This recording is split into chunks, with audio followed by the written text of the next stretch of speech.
A paz de Jesus e o amor de Maria. Amados irmãos e irmãs, hoje o Santo Evangelho é de Mateus, no capítulo 22, dos versículos 15 ao 22. Mateus 22, 15 ao 22. E para que possamos meditar a palavra de Deus, hoje eu separei 4 aspectos para que assim possamos meditar de forma pontual o que é que o Evangelho quer dizer para cada um de nós. O primeiro aspecto é que o mal é planejado. Isso devemos ter em mente de forma clara. O mal é planejado. No início do Evangelho vai nos dizer assim: então os fariseus foram reunir-se para tramar como apanhá-lo por alguma palavra. Ou seja, os fariseus queriam condenar Jesus a todo instante, mas não conseguiam. E aí eles tiveram o trabalho de se reunirem, de conversar entre eles, de dialogar entre eles para poder criar alguma situação para condenar Jesus. E aí tiveram uma ideia. Olha, uma ideia brilhante. Vamos falar do imposto. Por que o imposto? Porque o imposto não era aceito pelos judeus. Porque os judeus tinham em mente que aquela era uma terra dada por Deus. E os romanos que invadiram não tinham direito nenhum de cobrar seus impostos, de pedir imposto, algum tributo. Eles não aceitavam a presença dos romanos. Os judeus não aceitavam a presença dos romanos. E aí, essa foi a ideia. Vamos falar do imposto. Porque se Jesus apoiasse o imposto, ele estaria se expondo ao ódio dos judeus. E aí teriam mais pessoas que queriam crucificar Jesus. Caso se Jesus apoiasse os romanos, o imposto aos romanos, se Jesus não apoiasse o imposto aos romanos, aí Jesus seria denunciado como um revolucionário, como alguém que causava desordem naquela sociedade. E aí seria o motivo da sua condenação. Tu não apoia, né? Vamos crucificar Jesus. E aí essa era a ideia deles, querer condenar Jesus. E aí, a maldade sendo planejada, eles enviam os seus discípulos, ou seja, os discípulos dos fariseus são enviados para poder ali fazer essa situação e poder condenar Jesus. E aí, eles falam uma verdade. E muitas das vezes é isso também. O mal como ele é planejado, ele pode até muitas vezes falar verdades, pode até nos convencer. E foi isso que os discípulos fizeram. Os discípulos dos fariseus falaram uma verdade, algo realmente que acontecia naquele tempo, dizendo: mestre, sabemos que és verdadeiro e que de fato ensinas o caminho de Deus.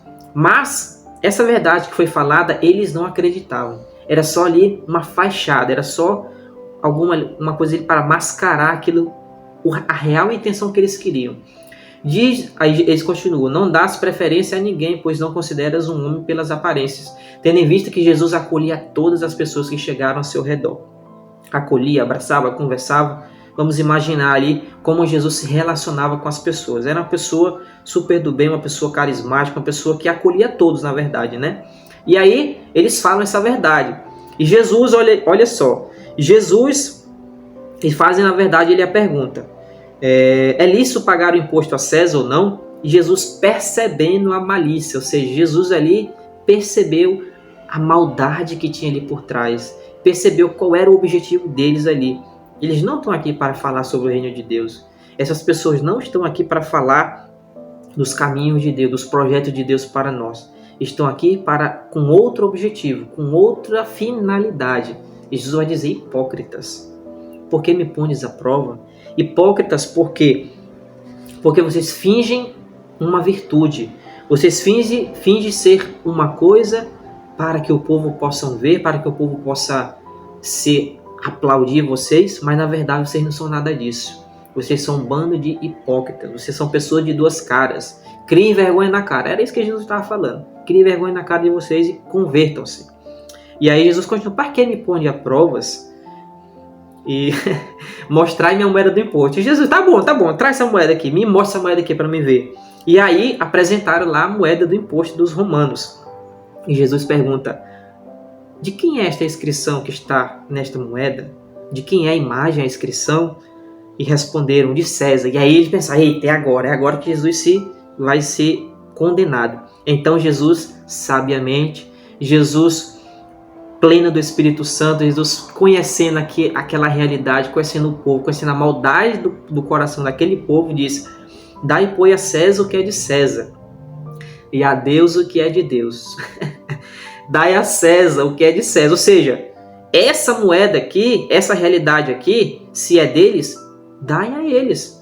Mas o que é de Deus, dai a Deus. Ou seja, dai a Deus o vosso coração, dai a Deus a vossa vida, dai a Deus a vossa existência. Não ficais preocupados, não ficais nesse pensamento de divisão, mas dar-se inteiramente a Deus. Dar a Deus o que é de Deus. Ou seja, deixa para trás a vida velha, deixa para trás as impurezas, deixa para trás tudo aquilo que distancia de Deus e te converte, te entrega a palavra de Deus, te entrega verdadeiramente a Deus. Dá a Deus o que é de Deus. Irmãos, e fica para nós a pergunta: será que nós temos verdadeiramente dado a Deus o que é de Deus? Dado a Deus o nosso louvor, a nossa adoração, dado a Deus a nossa vida, a nossa família, os nossos projetos? Muitas das vezes, os nossos projetos, dão errado, muitas das vezes falhamos, muitas das vezes não é aquilo que queremos, porque não apresentamos a Deus, não colocamos nas mãos de Deus a nossa vida, dizendo: Senhor, guia a nossa vida, guia a nossa história, guia o nosso passo. É necessário colocar a nossa confiança inteiramente em Deus, a nossa vida inteiramente em Deus, porque só Ele pode nos conduzir ao céu, nos conduzir à santidade.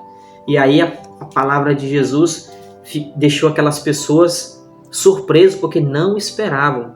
Nossa, Jesus é fera, viu?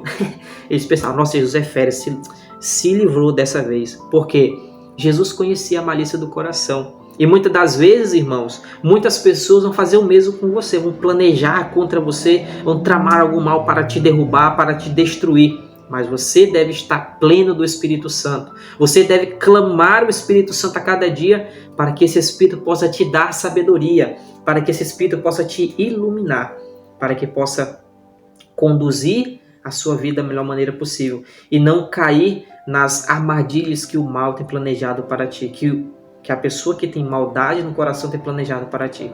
Essa é a mensagem de Deus para nós hoje. Dar a Deus o que é de Deus. Dar a Deus o que é de Deus. Dar a nossa vida ao Senhor. Dar a nossa existência a Ele, porque só Ele é que nos conduz à vida eterna, só Ele é que nos conduz à santidade.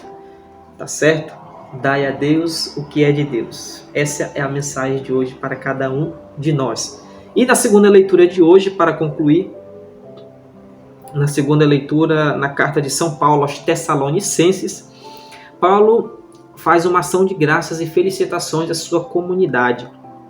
E Paulo vai nos dizer assim: damos graças a Deus por todos vós, sempre que fazemos menção de vós em nossas orações. Ou seja, ali Paulo com seus discípulos rezavam pelas comunidades. E aí, um ensinamento para nós: devemos rezar, devemos lembrar em nossas orações os nossos irmãos, as nossas comunidades.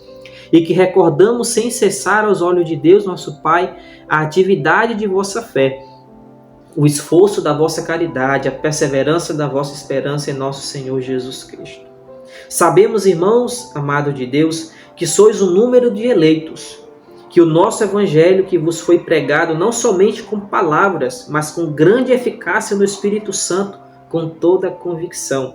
Sabemos que sois o número dos eleitos, ou seja, a nossa morada não é aqui, a nossa morada é o céu. A nossa morada é o céu. Por isso, o nosso evangelho que vos foi pregado não somente com palavras. Olha só o que Paulo está dizendo. A palavra de Deus, a boa nova, o evangelho de Jesus foi pregado àquela comunidade não somente com palavras, mas com grande eficácia no Espírito Santo. Ou seja, pelo exemplo da vida, eles estavam cheios do Espírito Santo, pleno do Espírito Santo, e foi pregada a boa nova com toda a convicção. Aquilo que ocorreu no Evangelho, onde Jesus fala: dai a César o que é de César e a Deus o que é de Deus. Paulo está dizendo aqui: olha, nós nos entregamos totalmente à evangelização. Nós colocamos na mão de Deus a nossa vida e evangelizamos na eficácia do Espírito Santo. Porque é o Espírito Santo que nos conduz, é o Espírito Santo que nos capacita. É o Espírito Santo que nos dá essa força, que nos dá essa coragem, para que possamos juntos evangelizar com convicção. Porque os discípulos dos fariseus falaram a verdade de fé, mas eles não acreditaram. Eles só queriam condenar Jesus. E aqui Paulo está dizendo, nós anunciamos o evangelho com convicção, ou seja, acreditamos verdadeiramente naquilo que anunciamos. Não somente com palavras, mas com a nossa vida. Tá certo? Então, essa é a mensagem para nós de hoje. Primeiro, colocar a nossa vida nas mãos de Deus, sempre clamar o Espírito Santo, para que esse Espírito Santo possa agir em nós. E segundo, dar a Deus, rezar pelos nossos irmãos, pelas nossas comunidades, pelos nossos familiares, em ação de graças. Em ação de graças. Que o nosso catecismo da Igreja Católica vai nos dizer exatamente isso. Que esse louvor é a forma de oração que reconhece o mais imediatamente possível que Deus é Deus. Lá no parágrafo 2639. O louvor integra as outras formas de oração e as leva àquele que é a sua fonte e o seu término. Existe um só Deus, o Pai, do qual vem de todos os seres e para o qual nós existimos. Existe um só Deus. E aí louvamos e agradecemos a Deus pela nossa comunidade, por aquilo que temos, por aquilo que somos. É necessário, irmãos, ação de graças. É necessário, irmãos, louvor. É necessário agradecer por tudo aquilo que temos e também pelo que não temos. Por isso, esse é o grande ensinamento de hoje para cada um de nós. Dar a Deus o que é de Deus e rezar pelos nossos irmãos, pelas nossas comunidades, por tudo aquilo que o Senhor nos concede, por todas as suas graças e seus benefícios. Por isso, irmãos, devemos clamar sempre o Espírito Santo em nossas vidas. Nunca devemos esquecer isso. Devemos clamar o Espírito Santo para que a cada dia, a cada momento, possamos fazer como Paulo. Possamos pregar a palavra na eficácia do Espírito Santo e com convicção. Necessário, irmãos, a presença do Espírito Santo em nossa vida. Por isso, clamemos o Espírito Santo a cada dia, a cada momento, sobre nós, sobre a nossa vida, sobre a nossa mente, sobre a nossa inteligência, para que esse Espírito possa nos dar força, coragem, autoridade, possa dar também alegria, possa nos dar esse fervor de anunciar a palavra de Deus. Também pedimos a poderosa intercessão de Maria, a Mãe do Perpétuo Socorro, que ela possa interceder por nós, pelas nossas famílias, pelas nossas intenções. Nossa Senhora, Mãe do Perpétuo Socorro, rogai por nós.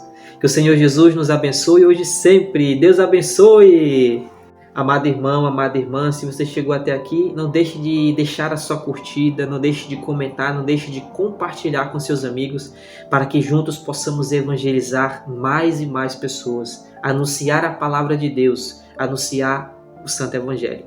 Por isso eu peço a sua ajuda, nos ajude, inscreva-se no canal, compartilhe, comente, para que possamos juntos evangelizar e levar a palavra de Deus a mais e mais pessoas.